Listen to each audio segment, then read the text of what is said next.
Hello everyone, welcome to my channel Bold and Beautiful. Today, Electra is going to find out something about Dylan and Will at the beach house. Electra Forrester is in for a surprise this week, on the Bold and the Beautiful. She will figure out that her new friend Dylan is trying to take her boyfriend. Electra likes to help people. She was happy to give Dylan a place to stay. Things are going to get bad for Electra. The Bold and the Beautiful spoilers say she will learn that she should not have let Dylan move in with her and her boyfriend Will Spencer Jr. Will Spencer Jr. is a good-looking guy and Dylan has seen how cute he is. Electra and her boyfriend Will Spencer Jr. are going to have some problems because of Dylan. The homeless art teacher was already seen staring at him while he was taking a shower. Now she has gotten a job at Forrester Creations. She will be working with him every day. This is a situation and we all knew it was going to happen. Unfortunately, Electra did not see it coming. Electra is suspicious of Will and Dylan. The Bold and the Beautiful spoilers for weeks say that Electra Forrester will start to think that something is not right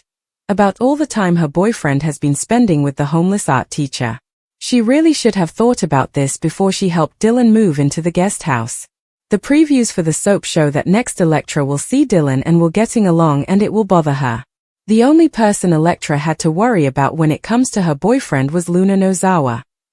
Everyone knows Luna Nozawa took advantage of Will Spencer, and he would not have gone for her if he was thinking clearly. This time it is different and you have to wonder Electra will see that Dylan and Will like each other and that is going to be a problem for Electra. Electra is used to getting what she wants. Now she has to deal with Dylan and Will bonding and that is something Electra is not happy about. Electra turns to someone unexpected according to the Bold and the Beautiful spoilers. Electra's fake cousin RJ Forrester will be smitten when he meets her. If Will starts paying too much attention to his new roomie, could Electra go look for love in other places? Do you think that Will Spencer is going to cheat with Dylan? Or is she just another stalker like Luna Nozawa? Should Electra be worried? Will Spencer no way imagined that opening his home would open his heart, too? But the moment Dylan crossed the threshold of his house with a shy smile and a single wallet, everything in his world shifted. Because Dylan didn't arrive like a guest. She arrived like a storm disguised as sun, her eyes surveying the walls filled with family prints, Forrester recollections, and Spencer history, bruiting vocally, "This place feels alive." And Will laughed it off, ignorant that those words carried a deeper meaning, as if she were formally weaving herself into the fabric of his life. At first, it was small effects, Dylan waking up beforehand to make coffee, rearranging the kitchen just a bit, humming while folding laundry that wasn't hers, leaving handwritten notes on the fridge that said "Have a great day, you're amazing," and Will set up himself smiling at his phone during meetings, allowing about her, rushing home just to hear her voice echo through the halls. But, sluggishly, subtly, Dylan's true colors began to shine, not in atrocity, not in malignancy, but in intensity, in devotion that framed on preoccupation, because every time Will mentioned Electra, indeed casually, Dylan's smile tensed just a bit, her fritters moping on his arm a bit too long as she rumored, "You do'n't need her presently, will you have me?" And he brushed it away, believing it was just instability, just a girl hysterical of losing commodity precious. Yet the house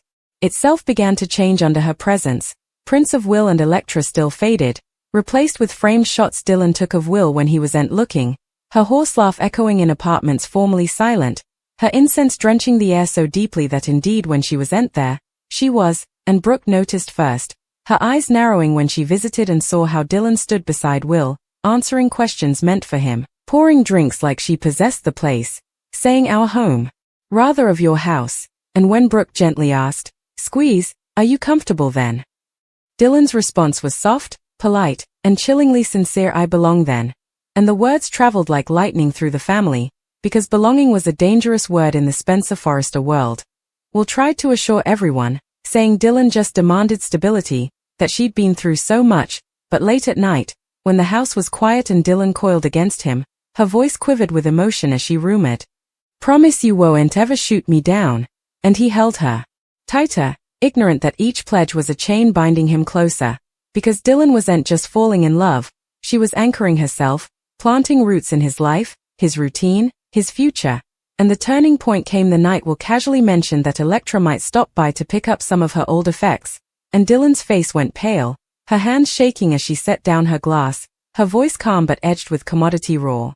Why does she still need to come then? And Will replied, gently, it's her stuff, Dylan. It's no big deal. But to Dylan, it was everything, because that night, while Will slept, she wandered the halls, touching walls, cabinetwork, recollections, bruiting to herself, this is mine now. And by morning, Electra's remaining particulars were boxed and piled neatly by the door, accompanied by a note written in perfect cursive. I've made it easier for you. You don't have to come back. He's happy now, and when Will set up it, fear surged through him, defying Dylan, asking why she did it, and for the first time, her mask slipped fully as gashes streamed down her face and she cried, because I love you. Because every time you say her name, I feel like I'm fading. I moved into your world, Will, and I'm alarmed you'll wake up one day and realize I don't belong in it.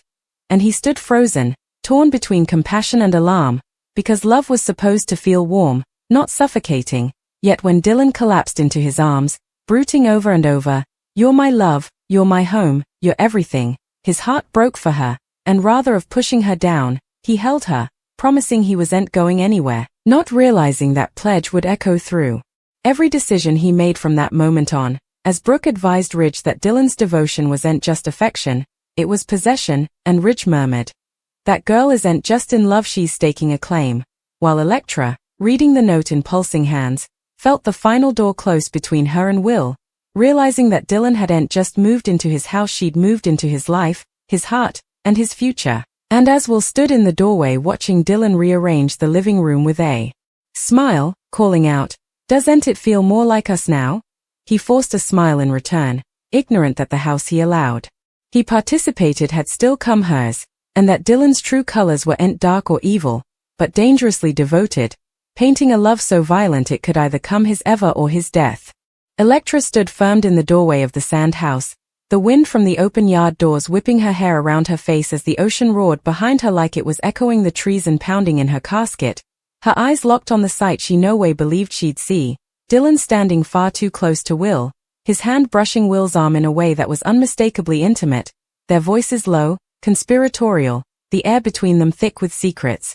and for one horrifying alternate. Electra wondered if she had imagined everything, if prostration and covetousness had twisted her mind, but also Will looked up and saw her, truly saw her, and the color drained from his face, his mouth parting in shock, and in that moment she knew, she absolutely knew, that commodity terrible had been passing behind her reverse.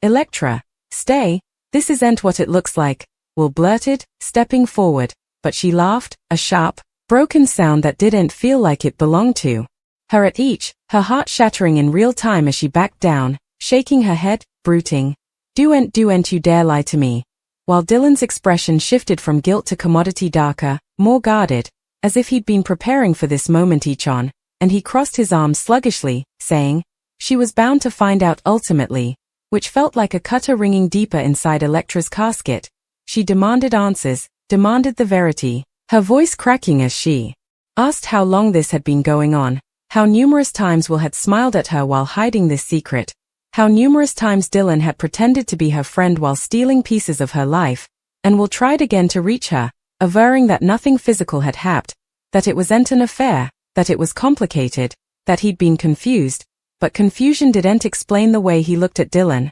didn't explain the way Dylan looked back at him now with a jealous intensity that made Electra feel like a stranger in her own story. Recollections swamped her mind, missed calls, unforeseen meetings, the distance that had grown between her and Will like an unnoticeable wall, and she realized every instinct she tried to silence had been right, every mistrustfulness justified, and that hurt nearly as important as the treason itself, because she had trusted them both with everything she was. Gashes streamed down her face as she demanded, was I ever real to you? And Will's voice broke as he swore she was, that she signified, that she still did, but those words chimed concave against the image burned into her mind of them standing together in this retired place by the ocean, and when Dylan eventually admitted that Will had been passing in him for weeks, talking about feeling trapped, about questioning everything, Electra felt the ground evaporate beneath her, realizing she hadn't just lost a swain, she'd lost the future she allowed. They were erecting, the dream she had wrapped around his pledges,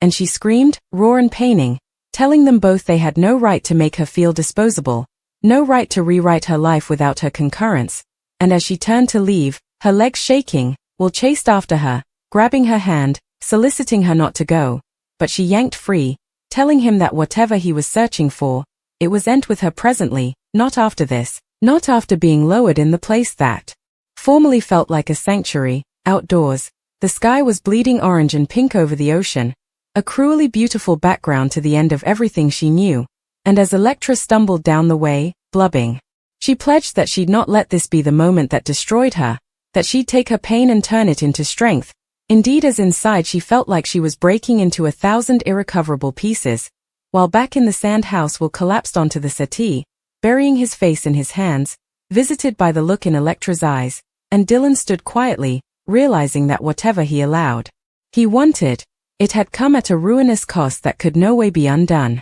Electra didn't stop running until the roar of the ocean faded behind her and the salty wind burned her lungs, her heels sinking into the beach as the weight of everything she had just seen eventually crushed down on her, forcing her to her knees beneath the darkening sky, and in that lonely stretch of sand she let herself break, blubbing. In a way she no way had ahead, her hands pulsing as she tried to erect together how her life had veered so violently out course, how love had converted into treason in a single, merciless moment, while images of Will's devastated face and Dylan's guarded eyes replayed over and over in her mind like a cruel circle she couldn't escape, and indeed as part of her wanted to believe Will's asseveration that nothing physical had happened, that he'd been confused rather than treacherous. Another part of her, the part that had watched him stand too close to Dylan, the part that had felt unnoticeable in her own relationship, knew that emotional treason cut just as deeply, because it meant he'd given someone differently the pieces of himself that formerly belonged to her.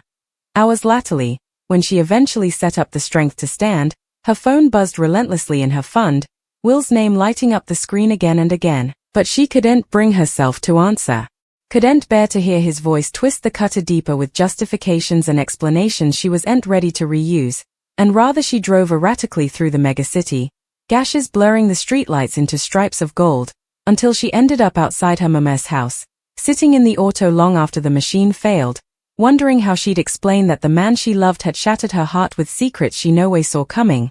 Back at the sand house, Will remained paralyzed by guilt, replaying Electra's shattered expression, realizing too late that in trying to understand himself he'd destroyed the one person who had loved him unconditionally, and when he eventually looked up at Dylan, wrathfulness and remorse colliding inside him, he demanded, "Why did you say it like that? Like she was just contributory damage?" But Dylan's countenance cracked, revealing his own storm of emotion as he shot back that he hadn't asked to be dragged into Will's confusion, that he hadn't planned to fall for someone who formerly belonged to someone differently, and that watching Electra walk down had made him realize how reckless and selfish they had both been.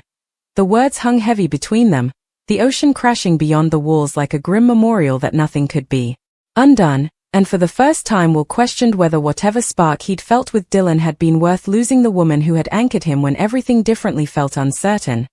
Days passed with no word from Electra, and her silence came its own form of discipline, each unanswered call eating at Will's casket until he could slightly breathe, while Electra, girdled by the familiar comfort of her nonage home, plodded to rebuild herself from the inside out, passing in her mama, admitting the depth of her pain, and sluggishly fating that her worth wasn't defined by someone additional's confusion, that she merited a love that chose her without vacillation. Yet indeed as she tried to embrace that verity, recollections of Will, his horse laugh, his gentleness, the way he formerly promised they'd face everything together refused to let go, and she abominated herself for still missing him. When Dylan eventually showed up at her plant, pale and humorless, averring he demanded to speak with her, Electra felt a swell of wrathfulness so violent it surprised her, but she agreed, determined not to let either of them control her narrative presently, and as they stood face to face, Dylan confessed that he no way intended to hurt her, that what happened had entwined beyond his control, but Electra cut him off, her voice steady despite the storm raging inside her, telling him that intentions didn't abolish consequences, that every rumored discussion and retired regard had been a choice, and that those choices had disassembled her world. She made it clear that whatever connection was between him and Will was now their burden to carry, not hers, and as Dylan walked down, lowered and shaken, Electra felt a small but important shift within herself, the first spark of reclaiming her strength. Meanwhile, Will watched everything unravel from hence, realizing that love wasn't just about following passions, it was about guarding the hearts entrusted to you, and he began to understand that his trip of tone discovery had been erected on Electra's pain, a consummation that left him concave and hopeless for redemption. When he eventually brazened her in person, catching her as she left work, his eyes filled with guilt, he didn't supplicate for remission or ask for another chance, but rather admitted that he'd failed her in every way that signified that he'd been hysterical of defying his own verity and had let that fear hurt the person who least merited it, and Electra, standing higher than she ever had ahead, heeded without interposing, also told him that mending didn't mean erasing what happened, it meant choosing herself over the story she formerly imagined, and while part of her would always watch for him, she could no longer be the woman staying while he figured out who he was. As she walked down, leaving him with nothing but the echo of her strength, Will eventually understood that love lost through treason isn't fluently reclaimed, and that occasionally the topmost consequence of confusion is discovering too late what you were willing to lose, while Electra stepped into a future forged not by broken pledges, but by the fierce determination to no way again let herself be an afterthought in someone differentless life.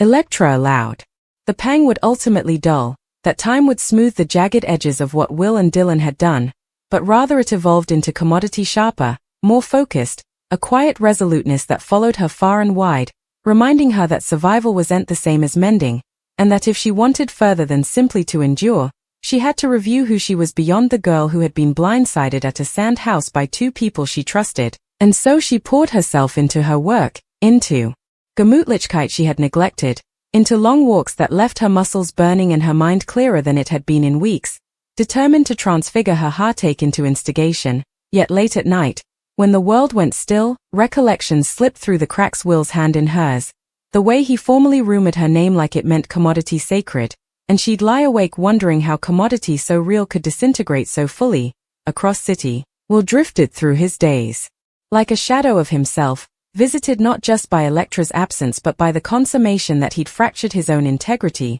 that in trying to avoid hurting anyone he'd ended up hurting everyone, including himself, and every time he saw Dylan, he felt the weight of what they had cost, because whatever passions dallied between them were now tangled in guilt and remorse, stripped of innocence, and when Dylan suggested they talk about what this meant for them, Will dithered, realizing he couldn't step into a new verity while leaving wreckage behind, that discovery without responsibility was just another form of escape. Dylan, too, plodded with the consequences, discovering that being chosen at the expenditure of someone differentless desolation felt nothing like palm, and as whispers spread through their circle about Electra's heartache, he began to understand that desire untempered by empathy could be as destructive as any deliberate treason, and the knowledge lowered him in ways he'd no way anticipated. Fate, still, wasn't finished weaving them together, because weeks latterly they all set up themselves in the same room at a charity event, the air thick with implied history, Electra radiant in a way that made heads turn, her confidence unmistakable, and Will's breath caught at the sight of her, struck by how strength had reshaped her, how she no longer carried herself like someone staying to be chosen, but like someone who formerly knew her worth. And for a moment he saw easily that losing her had been the price of his vacillation. When their eyes met across the room, time sounded to compress, every undetermined emotion surging between them, and Electra felt a familiar earthquake in her casket,